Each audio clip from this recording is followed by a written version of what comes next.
Hi there guys, it's me again. In this video, I'm gonna show you how to turn off calls on Discord mobile. Firstly guys, what you need to do, just simply launch the application and then go click on your profile section by typing on your profile photo right down on your right side.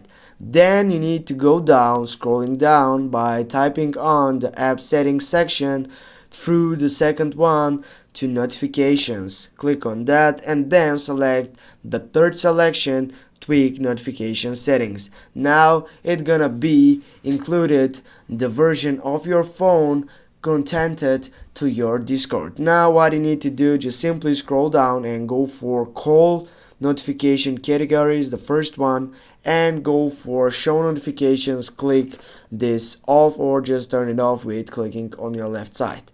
Then guys, get back, and now with this you have turned off your calls on Discord mobile. Thanks guys for watching. Don't forget to hit that like and share the video, and if you have some problems, please comment down below in the section. See you soon guys, have a nice day.